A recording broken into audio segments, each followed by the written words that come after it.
Political development in Zambia. This video takes you through the coming of the British South African Company to modern Zambia and reasons why the Europeans developed an interest in the region. 1. The BSA Company rule.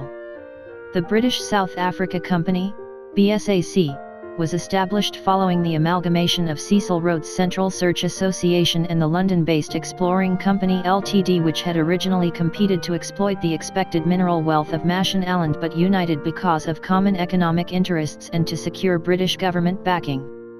The company received a royal charter in 1889 modelled on that of the British East India Company. Its first directors included the Duke of Abercorn, Rhodes himself and the South African financier Alfred Bate. Rhodes hoped BSAC would promote colonization and economic exploitation across much of South-Central Africa, as part of the Scramble for Africa.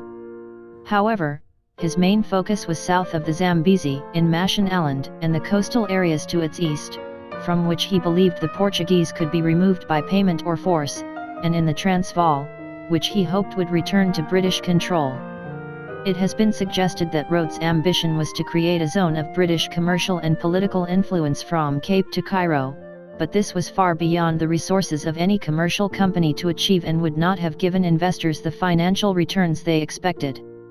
The BSAC was created in the expectation that the gold fields of Mashonaland would provide funds for the development of other areas of Central Africa, including the mineral wealth of Katanga. When the expected wealth of Mashonaland did not materialize and Katanga was acquired by the Congo Free State, the company had little money left for significant development after building railways, particularly in areas north of the Zambezi. BSAC regarded its lands north of the Zambezi as territory to be held as cheaply as possible for future, rather than immediate, exploitation. Northern Rhodesia was a protectorate in South-Central Africa, formed in 1911 by amalgamating the two earlier protectorates of Barotse Land North-Eastern Rhodesia. European missionaries came to modern Zambia between the 1870s and 1890s following the travels and reports of Dr Livingstone in previous decades. Their reports aroused interest from traders and many other missionaries. The mining of gold and diamonds had started in South Africa, so European interest in Southern and Central Africa grew rapidly.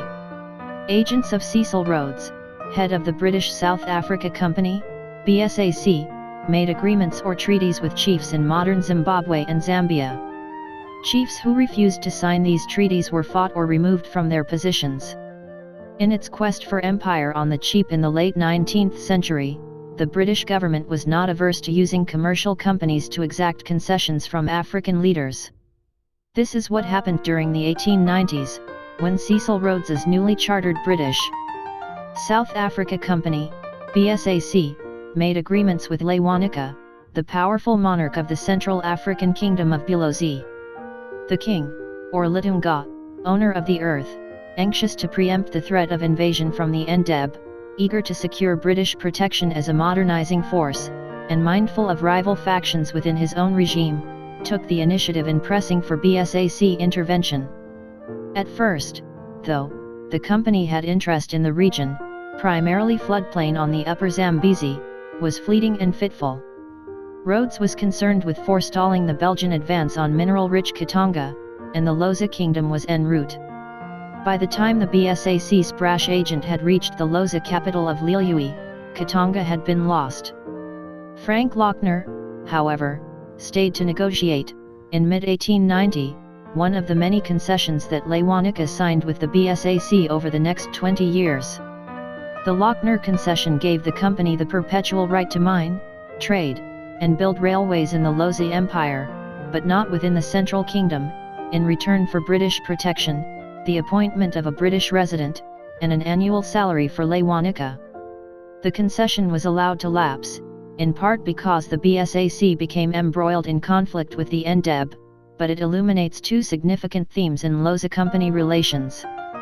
First, the BSAC acknowledged Lewanika's authority, whether real or fictitious, over a wide swath of what later became northwestern Rhodesia. The Loza Empire, termed Barotse Land by the imperialists, was incorporated into northern Rhodesia in 1911 and is nowadays the western province of Zambia, something which would reinforce company claims to possible mineral-bearing areas. Second, the company took a laissez-faire approach to the Lozi Kingdom, Bulozi, itself, because the exchange economy of the floodplain offered little prospect for profit and because it was considered imprudent to disturb the internal power structure. The Lonchner concession was followed by 7 years of company neglect, despite the repeated protestations of Lewanika's French missionary ally at Lille, François Coillard, and despite the concerns of the Foreign Office of a Portuguese threat. It was not until late 1897 that Rhodes sent one of his younger associates, Robert Corindon, to take up the position of resident. Corindon and 4 others, representing mighty Albion, were met by hundreds of Lozi, many in ceremonial dress, at Lille on October 20, 1897. For the subsequent 10 years, it is perhaps more appropriate to talk of Corindon-Lewanika relations, as the BSAC was concerned only with establishing a nominal presence in Baratza land. A minimal white presence in a militarily powerful Central African state offers little guide to power relations. However, most historians see Lewanika's participation in the scramble as a fateful ploy that reduced his empire, undermined Lozi sovereignty, and eventually decimated the floodplain economy. The concessions signed in 1898, the Lali concession, and 1900, Lewanika concession, are a matter of some contention. Lewanika and his senior indunas, as well as Coillard and a high-ranking member of the Barose police, charged the company with deceit and intimidation. Even so, Lewanika managed to maintain control of his inner kingdom. Company headquarters were far from Lille, and garner support for his rule. Corindon dispatched a patrol to the royal capital in 1905 to forestall a coup. The company's actions were also circumscribed by colonial office overrule, at least in a legalistic sense, once the 1899 Order in Council incorporated Baratza land into northwestern Rhodesia. The concessions, another followed in 1906, were also significant in sorting out the technical arrangements of rule between the BSAC and the British government. Lewanika often complained that the BSAC did not live up to its agreements to modernize his kingdom, to build schools, promote infrastructural development, and ensure the financial security of the Lozi aristocracy. British protection did not live up to its early, or even written, promises. The BSAC, as an imperialist and capitalist corporation, made severe inroads on Lozi independence. This should not obscure the fact that Lewanika secured the best terms of collaboration than any Central African leader, as well as the continuation of a separate Lozi identity in colonial and independent Zambia. In 1924 the BSA handed over its administrative role in Northern Rhodesia to the British Colonial Office because it found it difficult to operate a government and a mining business. BSAC feared a crush in future and decided to concentrate on its business interests. Northern Rhodesia hence became a crown colony of Britain.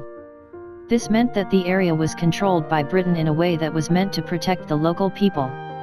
Although it was not the case in reality, this angered the Zambian people who later began to protest against colonial rule. 2 reasons why African protested against colonial rule. The chiefs lost their independence and became agents of the colonial government. The system of ruling through the chiefs on behalf of the British government was called indirect rule. Africans were not allowed to participate in politics.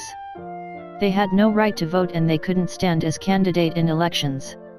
Taxation was imposed and people had to work to raise money to pay tax. Taxation speeded up labor migration and by 1908 taxation on Africans was completely enforced. In 1902 Lewanika went to Britain and requested that 10% of tax should be given to Litunga. They agreed and Lewanika became the only chief who benefited from the tax paid by the people. Economy run by whites, crops and minerals produced were destined for Europe. Money generated was for Europe, not Africans, because their interest was to improve the living standards of whites and to entice white come and settle. Africans were not allowed to move from one part of the country to another without the permission of the colonial government. They were required to show British officials a pass document called Katupa to be allowed to move or live in towns. High-paying jobs were reserved for British settlers who moved the new colony, while Africans were only employed to do low jobs such as clerical work, watchmen, mining, farm labor, etc. There was segregation in schools. African children went to separate schools with poor condition while white children went to schools which had better facilities. Africans who were employed in mines were not allowed to live with their wives and children while European workers had their wives and children with them. Africans were not allowed to own big businesses. The only form of business Africans were allowed to run were tea carts. Africans lived in separate residential areas from whites. The areas had no proper roads nor electricity and no security for people, while the whites lived in good areas with better facilities such as water, electricity, good roads, and hospitals. Europeans were allowed to shops and buy what they wanted while African people were saved through the pigeon's hole. Land. The blacks were meant to live in native reserves while land along the line of rail was sold or given to white settlements. They didn't care where blacks lived. The whites came to acknowledge that the land in northern Rhodesia was good for cattle keeping, crop production and citrus growing. The whites also found themselves at Fort Jameson, so the land was divided into white-owned land and black-owned land, native reserve. There were absent landlords who had land in the northern Rhodesia but were living in England. Note, in early of colonialism, a Department of Agriculture was created but only helped farmers, e.g. it gave chemicals. Credit was also available and it made white benefit from research. 3. Indirect rule. Indirect rule is a system of government used by the British and French to control parts of their colonial empires, particularly in Africa and Asia, through pre-existing local power structures. These dependencies were often called protectorates or trucial states.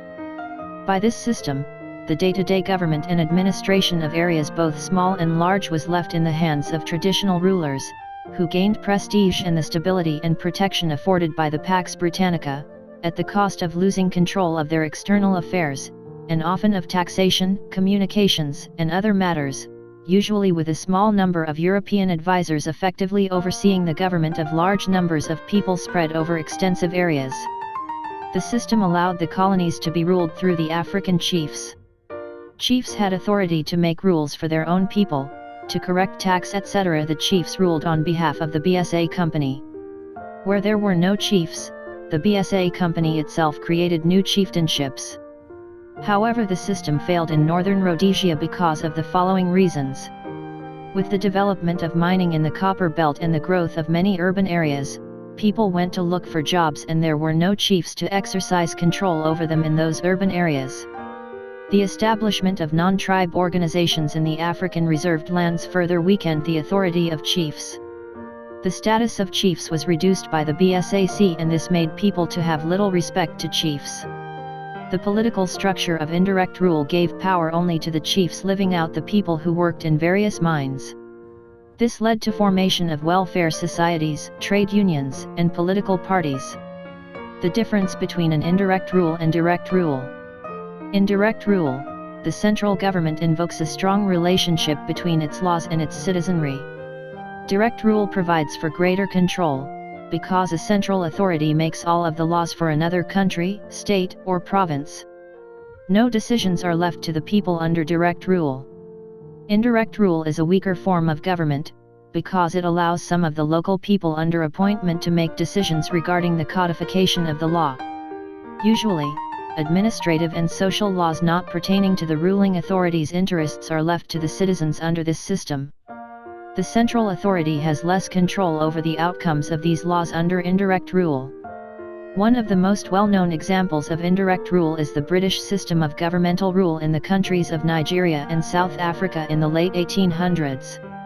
The French used direct rule in West Africa in the late 1800s.